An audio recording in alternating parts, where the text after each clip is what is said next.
poem for Lorna Wanosts'a Williams in honor of her being recognized as an officer in the Order of Canada. Shinchash Bud Hall, Squatchich.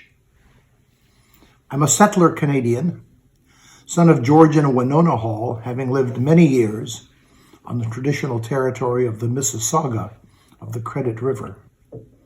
I'm now privileged to live and work on the traditional territory of the Lekwungen-speaking peoples, the Wasanich, Songhees, and Esquimalt.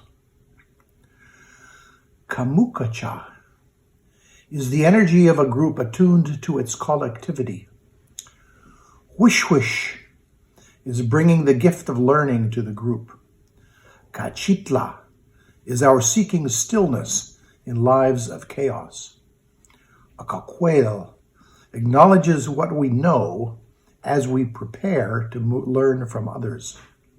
Huilup reminds of the power of learning in the spaces of uncertainty and dissonance. Conscientization, or coming to awareness, was Brazilian Paulo Freire's conceptual gift to us all. John Dewey took an older word, pragmatism, and gave it a totally new meaning in relation to how we value each other's experience and capacity to learn through doing.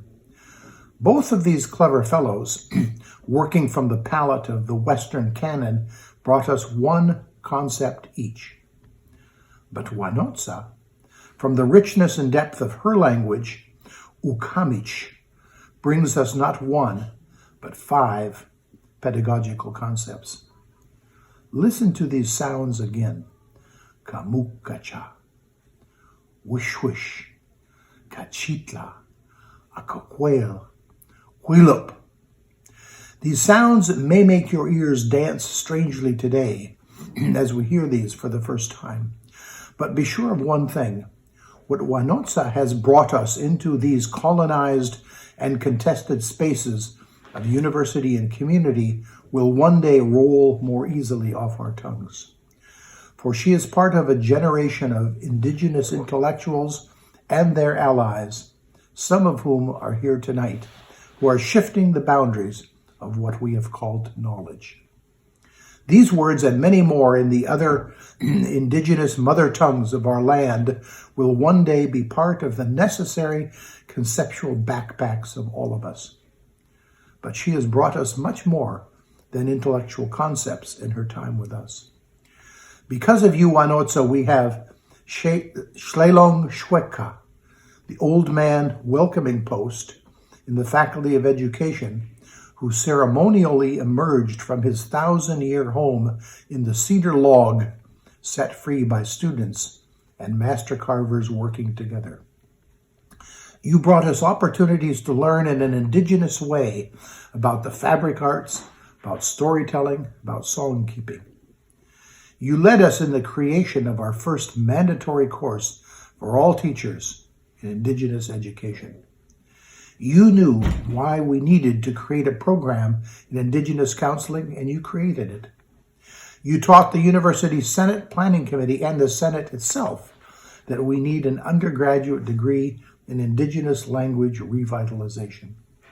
And you did the same for a graduate degree in Indigenous language in the master's level in Indigenous language revitalization. Your research on Indigenous science with your friend Gloria Snively has brought a canoe full of new concepts that will nourish our students and ourselves for years.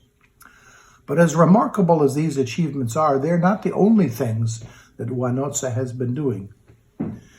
You have been the chair of the First Peoples Cultural Council, which, among other things, has taken you to Palo Alto, California, to meet the young hotshots at Google. You have visited every First Nations community in British Columbia to identify and support their language champions. You have worked with the federal government to create legislation to support the revitalization of Indigenous languages for those living on their historic land and for those living in our cities. You have supported both the University of Victoria Chancellor and the British Columbia Lieutenant Governor to learn the greetings in the Indigenous languages of this land. You have supported so many of us in our efforts to open up the University of Victoria to engagement with our neighboring communities. You have been a keynote speaker in every education venue that I know of, across Canada and in many other parts of the world. You have been part of the team that days ago was responsible for the United Nations declaring the Decade of Indigenous Languages beginning at midnight of 2020. The highest academic appointment that we can give to scholars such as Wanosts'a is to name them as Canada Research Chair. Wanosts'a was the first Canada Research Chair in Indigenous Knowledge and Learning.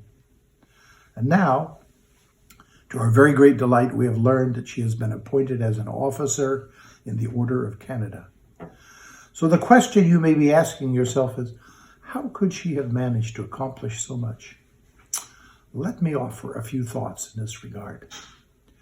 First, she knows who she is, where she has come from, and what her community and other communities like hers need. Second, she knows that creating space for the Indigenous reality will be resisted, but that we must not be afraid of conflict. Indeed, perhaps it is conflict that allows for the change. Third, she knows that the pathways to change cannot be found or traveled alone, so that fourth, she knows that both Indigenous and non-Indigenous allies share a common dream of a more just and respectful world. Fifth, she knows that what she believes in is just and right and is good for all people, both Indigenous and non-Indigenous. And sixth, she knows how to have a great time. This woman knows how to party, my friends. Wanosts'a, Kukstumka, Haichka, Gila Kesla, Megwich, Merci, thank you.